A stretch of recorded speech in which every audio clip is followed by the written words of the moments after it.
Welcome students. In the lesson Human Reproduction, today we are going to discuss male reproductive system. तो बच्चों male reproductive system के जो major organs हैं scrotum, pair of testes, various accessory ducts, accessory glands and male reproductive organ penis. तो चलिए पहला जो part है मेल रिप्रोडक्टिव सिस्टम का डिस्कस करते हैं स्क्रॉटम. तो बच्चों समझते हैं स्क्रॉटम को. तो स्क्रॉटम जो है बच्चों तो between the thighs pelvic region में बॉडी कैविटी के बाहर सैक-लाइक स्ट्रक्चर प्रेजेंट होता है इन विच टेस्टिस आर लोकेटेड. तो ये जो सैक-लाइक स्ट्रक्चर होता है जिसमें टेस्टिस प्रेजेंट होती है इसको हम स्क्रॉटम कहते हैं. Attach to the body wall in lower pelvic region between the thighs. और ये जो स्क्रॉटम होता है स्क्रॉटम में बीच में स्क्रॉटल पार्ट मानी सेप्टम होता है, पार्टीशन होता है which divides the scrotal sac into two compartments. तो ऐसे दो कंपार्टमेंट होते हैं स्क्रॉटल सैक में.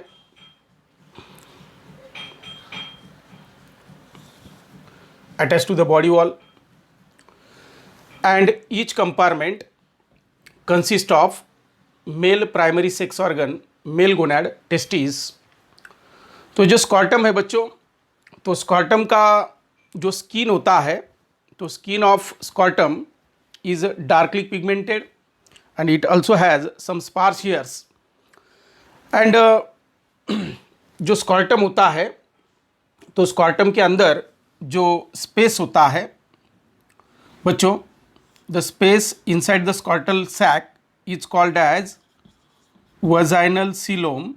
उसको हम कहते हैं वजाइनल सीलोम जिसमें टेस्टिस लोकेटेड होती है. ओके. तो जो स्क्रॉटम है स्क्रॉटम का जो मेन फंक्शन है बच्चों तो स्क्रॉटम का मेन फंक्शन है to protect the testis as well as maintain the temperature for sperm production inside the testis. As sperm production in the testes required 2 to 2.5 degrees centigrade less temperature than normal body temperature. तो normal body temperature जो हमारा 37 degree centigrade होता है तो उससे 2 to 3 degree centigrade less temperature testis में required होता है फॉर स्पर्म प्रोडक्शन. तो बच्चों तो ये टेम्परेचर मेंटेन करने का काम जो है वो स्क्रॉटम करता है. कैसे? तो स्क्रॉटल सैक जो होता है स्क्रॉटम जो होता है तो स्क्रॉटम की वॉल में मसल्स होते हैं, बाहर स्किन डार्कली पिगमेंटेड स्किन, फिर मस्कुलर लेयर होता है तो और अंदर का एंडोथेलियम होता है. तो जो स्पेशलाइज मसल्स स्क्रॉटम की वॉल में पाए जाते हैं these muscles are called dartos muscles. तो बच्चों इनको हम कहते हैं डार्टोस मसल्स. तो स्क्रॉटम की वॉल में डार्टोस मसल्स होते हैं स्पेशलाइज मसल्स जिसकी वजह से स्क्रॉटम कॉन्ट्रैक्ट और रिलैक्स हो सकता है. तो जब external climatic condition external temperature chilled होता है कोल्ड होता है तो scrotum contracts and brings the testis near to the body wall. तो बॉडी के नज़दीक लेके आता है. तो टेस्टिस को जब एक्सटर्नल टेम्परेचर कंडीशन कोल्ड होती है तो टेस्ट स्क्रॉटम कॉन्ट्रैक्ट होने से जैसे टेस्टिस बॉडी वॉल के नज़दीक आ जाती है तो they can absorb the heat from the body और जो टेम्परेचर रेगुलेशन में फिर हेल्प होता है. और when external climatic conditions are hot तो स्क्रॉटल मसल रिलैक्स होते हैं और इसकी वजह से स्क्रॉटल सैक रिलैक्स पोजीशन में जब आती है तो testis are brought down from the body wall, नीचे आ जाती है और स्क्रॉटम की जो स्किन होती है उसमें जो स्वेट ग्लैंड होती है वो स्वेटिंग से कूलिंग इफेक्ट प्रोड्यूस करती है. और इस तरह से जब टेम्परेचर कम होता है तो स्क्रॉटम कॉन्ट्रैक्ट्स एंड जब टेम्परेचर बाहरी टेम्परेचर ज़्यादा होता है तो स्क्रॉटम बिकम रिलैक्स. तो इस तरह से by contraction and relaxation scrotum maintain the temperature for the sperm production. As for sperm production 2 to 2.5 degree centigrade less temperature is required than the normal body temperature.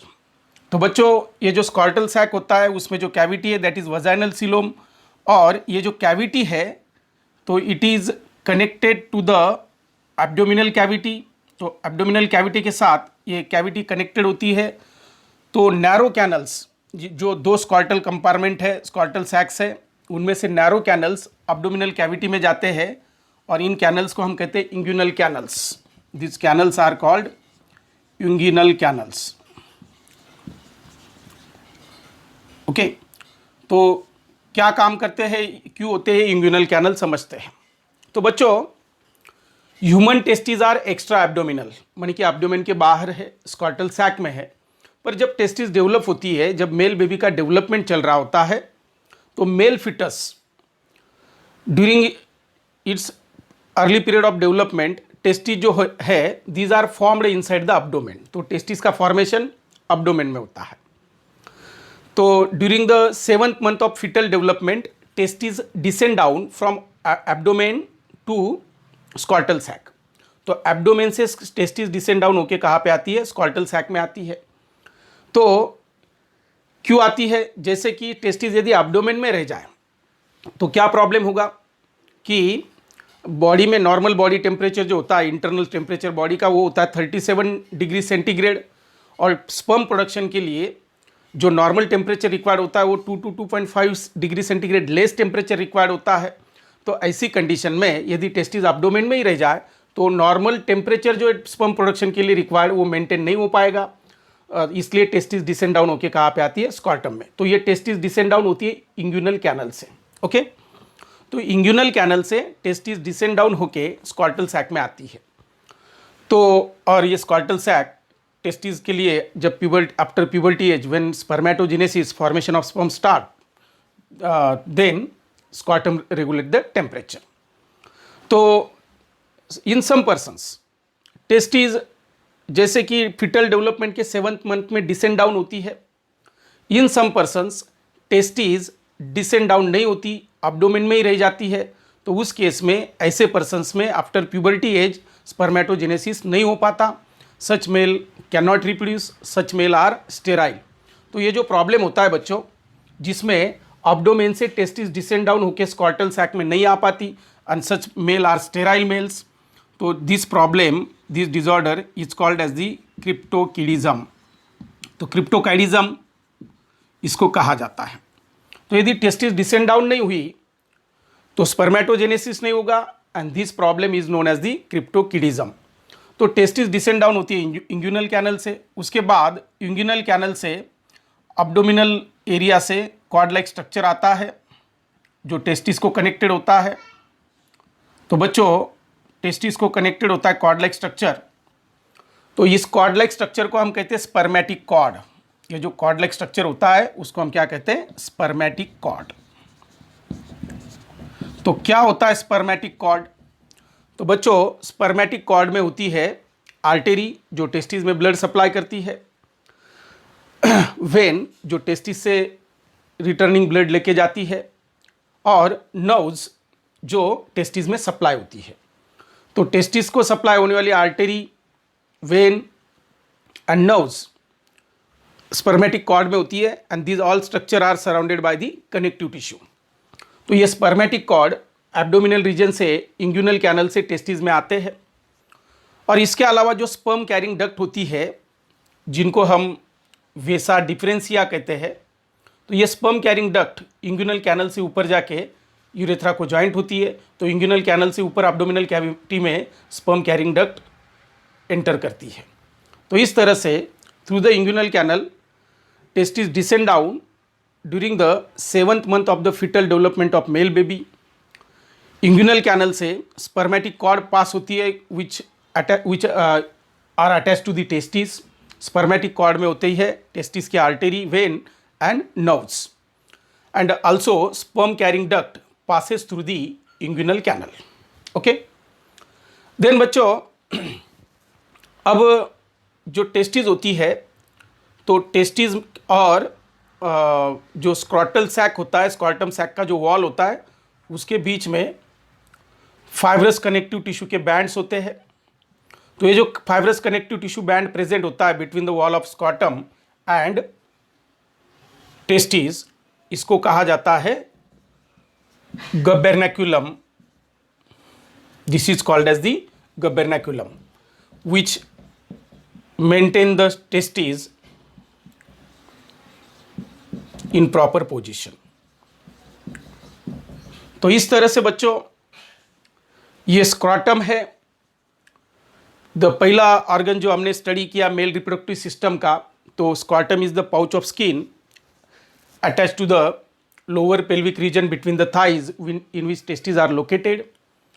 It is skin of the scrotum is darkly pigmented and it also has some sparse hairs, and wall of the scrotum contains specialized muscles called as the Dartos muscles, and the main function of scrotum is to regulate the temperature inside the testes for the sperm production, as sperm production required 2 to 2.5 degree centigrade less temperature than normal body temperature.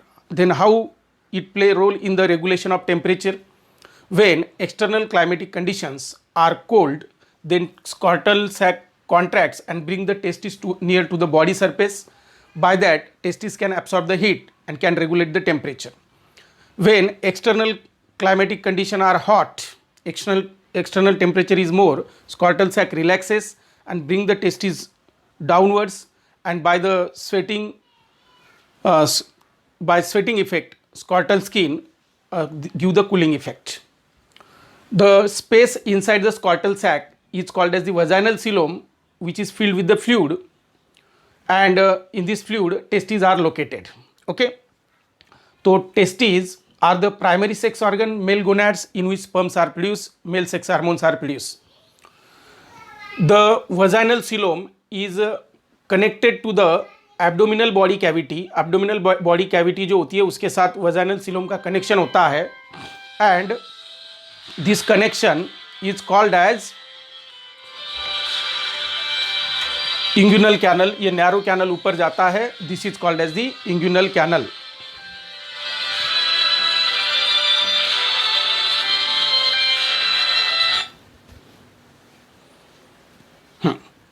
तो बच्चों this connection is called as the inguinal canal, narrow canal, through which testes descend down into the scrotal sac, and spermatic cord passes through the inguinal canal which are attached to the testes. और ये जो spermatic cord होती है बच्चों, तो ये spermatic cord उसमें क्या होता है, artery, vein and nerve which is attached to the testes, and between the scrotal sac, wall of scrotal sac and testes, band of connective tissue are present called as the gubernaculum which maintain the testes in proper position. तो इस तरह से हमने समझा बच्चों structure of scrotum. Okay, तो बच्चों तो स्ट्रक्चर ऑफ स्क्रॉटम हमने समझे. इसके बाद हम समझते हैं दूसरा स्ट्रक्चर मेल रिप्रोडक्टिव सिस्टम का, that is testis.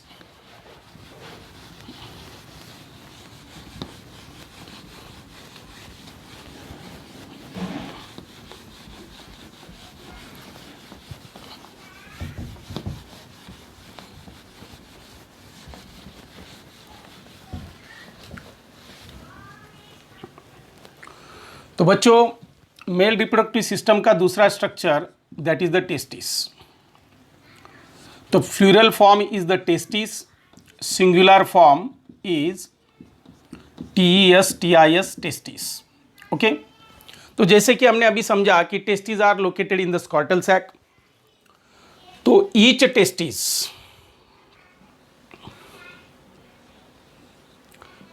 is surrounded by 3 protective layers. तो जो immediate outside the testes thin layer होता है connective tissue का, which is supplied with the number of blood vessel. और ये जो लेयर होता है बच्चों, this is called as the tunica vasculosa. तो ट्यूनिका वैस्कुलोसा इसको क्यों कहा जाता है? Because it is the vascular layer supplied with the richly supplied with the blood vessel. उसके बाद tunica outer to the tunica vasculosa thick connective tissue layer होता है। तो ये जो थिक कनेक्टिव टिश्यू लेयर होता है outside the tunica vasculosa, it is called as the tunica albuginea.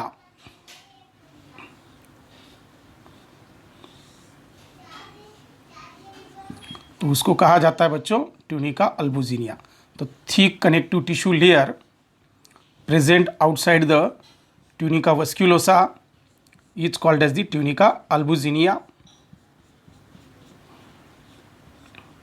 तो this is the main protective covering of the testis, that is the tunica अल्बुजिनिया।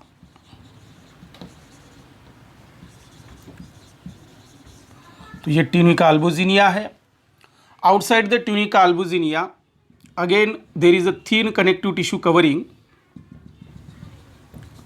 called as the tunica vaginalis।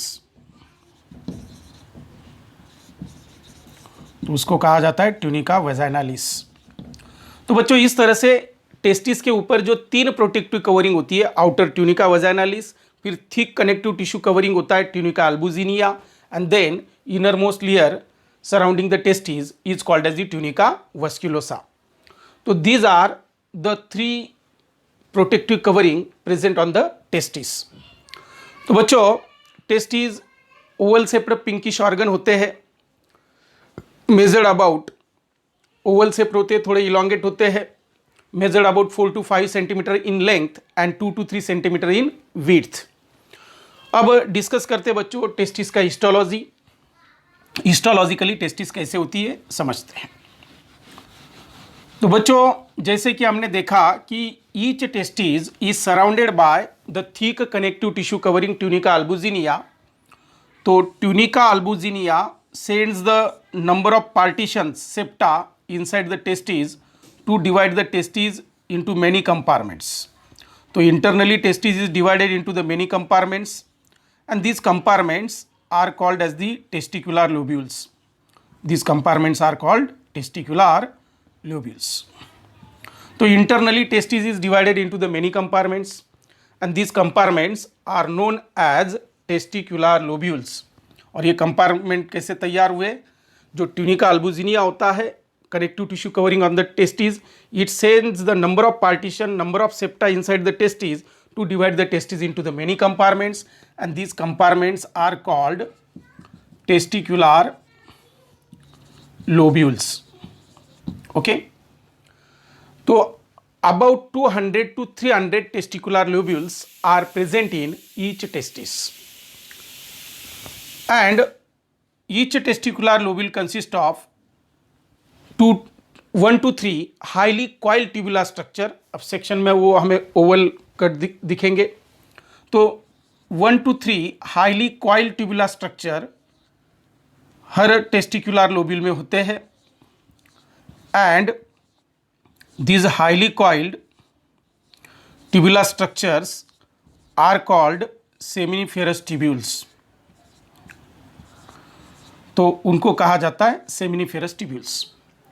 तो हर testis में ऐसे each testis consist about 800 to 900 seminiferous tubules।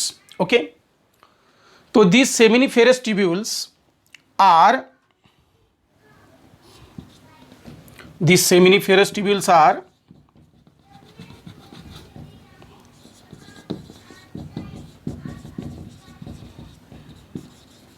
structural and functional unit of the testis। तो बच्चों structural and functional unit of the testis माने कि testis का जो main function है that is the production of sperm that occur in the seminiferous tubule and maximum structure of the testis is formed by the seminiferous tubule. So we say seminiferous tubules are the structural and functional unit of the testis. And इस seminiferous tubule में spermatogenesis होता है, sperm का production होता है and between the seminiferous tubule embedded in connective tissue group of cells are present. तो cells के group होते हैं। These group of cells are called, उनको कहा जाता है लेडिक सेल्स और this cells are also called as the interstitial cells. These cells are also called as the interstitial cells, which produce male sex hormones, androgens, mainly testosterone, and directly release in the blood. So Leydig cells are endocrine structure. चलो testis को और histologically अच्छे से समझते हैं। तो structural and functional unit of the testis are seminiferous tubules. ये एक सेमिनिफेरस ट्यूब्यूल है, ये दूसरा है, ये तीसरा है। तो each seminiferous tubule is lined by single layer of germinal epithelium. तो ये जो इपिथेलियम होता है, कवरिंग होता है सेमिनिफेरस ट्यूब्यूल का, तो this is called as the germinal epithelium.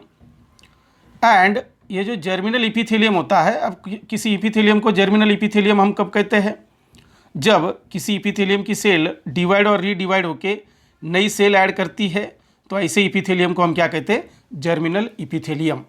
तो ये जो जर्मिनल इपिथेलियम है बच्चों, उसमें स्मॉल क्यूब लाइक सेल्स होती है और इंटरवल्स में जगह जगह पे some elongated cells are present. तो ये जो स्मॉल क्यूबॉइडल सेल है, these are germ cells. These are called, so उनको जर्म सेल्स हम कहते हैं क्योंकि वो डिवाइड और रीडिवाइड होकर नई सेल्स ऐड करती है। और ये जो इलोंगेटेड सेल है, इनको कहा जाता है सर्टोलाई सेल्स और नर्व सेल्स। ओके, तो इस तरह से every seminiferous tubule is lined by germinal epithelium, और जर्मिनल इपिथेलियम में दो टाइप की सेल्स होती है, small cuboidal cell, germ cells, जो स्पर्म प्रोडक्शन में रोल प्ले करती है, and some elongated cells are present in germinal epithelium which are called as the Sertoli cell और नर्व सेल्स। तो जर्म सेल स्पर्म प्रोडक्शन में role play करती है और सर्टोलाई सेल डेवलपिंग स्पर्म को नरिशमेंट प्रोवाइड करने का काम करती है। ओके, तो बच्चों ये जो जर्म सेल है, ये डिवाइड और रीडिवाइड होके large number of diploid cell add करती है। These cells are called as spermatogonia. फिर स्पर्मेटोगोनिया एनलार्ज होते हैं नरिशमेंट एक्वायर्ड करके। Now enlarge cells are called primary spermatocyte. Then primary spermatocyte undergo meiosis. तो जैसे कि आप जानते हैं मियोसिस दो स्टेप में होता है, meiosis first and meiosis second. After meiosis first, two haploid cells are formed called secondary spermatocyte. Secondary spermatocyte undergo meiosis second called as the spermatids. तो इस तरह से वेरियस स्टेजेस की स्पर्मेटोजेनेटिक सेल हम सेमिनिफेरस ट्यूब्यूल के lumen में देख सकते हैं। देन दिस स्पर्मेटिड्स, माने कि after meiosis of primary spermatocyte जो सेल फॉर्म होती है उनको हम कहते हैं spermatids. Spermatids undergo differentiation to form the small sperm called as the spermatozoa. These spermatozoa get attach to Sertoli cell. तो सर्टोलाई सेल को बंडल्स में ये स्पर्मेटोजुआ अटैच हो जाते हैं। Sertoli cell provide nourishment to the developing sperm, and sperm mature होने के बाद, डेवलप होने के बाद, ये सर्टोलाई सेल सेमिनिफेरस ट्यूब्यूल के लुमेन में उनको रिलीज कर देती है, and this sperms are further carried by the duct. Then between the seminiferous tubule जो कनेक्टिव टिश्यू होते हैं, embedded in the connective tissue group of cells are present, and this cells are called as the Leydig cell, या these are also called as the interstitial cells which secrete male sex hormone testosterone। तो इस तरह से testis के अंदर दो main function चलते हैं, production of male sex hormone testosterone, and in seminiferous tubule sperms are produced. Then बच्चों, अब ये जो सेमिनिफेरस ट्यूब्यूल होते हैं उनसे स्पर्म कैरी करने वाली जो वेरियस डक्ट्स है, वो टेस्टिस के जिस एरिया में आती है उस एरिया में हमें डक्ट्स का नेटवर्क दिखता है। तो ये डक्ट्स का नेटवर्क वाला जो एरिया होता है टेस्टिस का बच्चों, तो this is called as the rete testis. उसको क्या कहा जाता है? Rete testis. तो number of ducts arising from the seminiferous tubule which are carrying the sperm are found in the lateral area of the testes, and this area is called as the reed testes। तो rete testis में seminiferous tubule से आई हुई ये जो डक्ट्स है, this ducts unite to form the larger ducts, ऐसी 12 to 20 डक्ट्स फॉर्म होती है जो टेस्टिस के बाहर स्पर्म को कैरी करती है। तो रीड टेस्टिस की डक्ट यूनाइट होकर बड़ी डक्ट बनी, about 12 to 20 ducts which carry the sperm outside the testis, and this ducts are called vasa efferentia. इन डक्ट्स को हम क्या कहते हैं? वेसा इफरेंसिया। ओके, तो बच्चों ये डक्ट्स कहलाती है वेसा इफरेंसिया। तो वेसा इफरेंसिया यूनाइट होके एक हाईली कॉइल्ड स्ट्रक्चर बनता है, हाईली कॉइल्ड डक्ट बनता है, which is covered by the epithelium to form the comma-like structure on the lateral side of the testis। तो अब ये जो सेमिनिफेरस ट्यूब्यूल में जो स्पर्म प्रोड्यूस किए जाते हैं, they are carried in the by the ducts of reed testis, then ducts of reed testis unite to form the more larger ducts, number of ducts called as the vasa efferentia. Vasa efferentia unite to form the single highly coiled duct, and this duct is covered by the epithelium. Now the comma shaped structure is present on the lateral side of the testis, and this structure is called as the epididymis. इसको हम कहते हैं epididymis. Now epididymis has three parts, three portions. Upper portion in which vasa efferentia enter, this portion is called as the caput epididymis. This portion is called as the caput epididymis. Middle portion is called as corpus epididymis, and lower narrow portion of the epididymis is called as the cauda epididymis. It's called as the cauda epididymis. In epididymis, sperms are nourished. Sperm को nourishment provide किया जाता है. They are made strong and viable. और epididymis में sperms का कैपेसिएशन भी किया जाता है, जो कैपेसिएशन का प्रोसेस हम आगे डिस्कस करेंगे. तो इस तरह से एक कॉमा सेपरेट स्ट्रक्चर जो लैटरल साइड में टेस्टिस के प्रेजेंट होता है, that is called as the epididymis. और इसी epididymis से स्पर्म कैरिंग डक्ट अराइज होता है, दैट इज वेस डिफरेंस, जिसको हम आगे स्टडी करेंगे. तो अभी हमने फिलहाल समझा बच्चों स्ट्रक्चर ऑफ टेस्टिस. तो शुरू में हमने समझे 3 protective layers on the testis are tunica, inner most layer tunica vasculosa, उसके बाहर होता है thick protective cover connective tissue का ट्यूनिका अल्बिजिनिया, और उसके बाहर tunica vaginalis. Then after histologically testis is divided into the many compartment, about 200 to 300 compartment called as the testicular lobules. These testicular lobules compartment are produced by the septa arising from the tunica albuginea. Each testicular lobule consists of highly coiled tubular structures called as the seminiferous tubules, and each seminiferous tubule is lined by germinal epithelium. Germinal epithelium has 2 types of cells, small cuboidal germ cells and some elongated cell called as the Sertoli cell.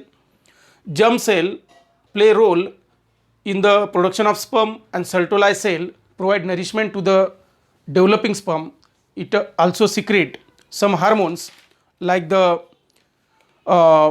androgen binding protein या inhibin जैसे hormones भी secrete करने का काम Sertoli cell करती है, जिनका function हम आगे hormonal control of human reproductive system में डिस्कस करेंगे.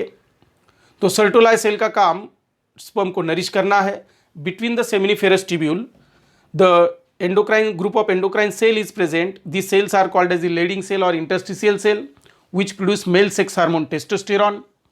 Then the sperm produce in the testis are carried by the ducts. तो टेस्टिस के लैटरल साइड में डक्ट्स का नेटवर्क होता है. This area is called as the rete testis. Duct of reed testis unite to form the larger ducts called as the vasa efferentia. Number of vasa efferentia carry the sperm outside the testis, unite to form the highly coiled duct which is covered by the epithelium, and to form the comma shaped structure called as the epididymis. Epididymis has 3 parts. Upper part in which vasa efferentia enter is called as the caput epididymis. Middle part is called as the corpus epididymis, and lower narrow part is the cauda epididymis. तो इस तरह से बच्चों हमने समझा structure of testis. तो आज के लेक्चर में हमने स्ट्रक्चर ऑफ स्कॉर्टम और स्ट्रक्चर ऑफ टेस्टिस को समझा. In the next lecture we shall discuss the remaining parts of the male reproductive system.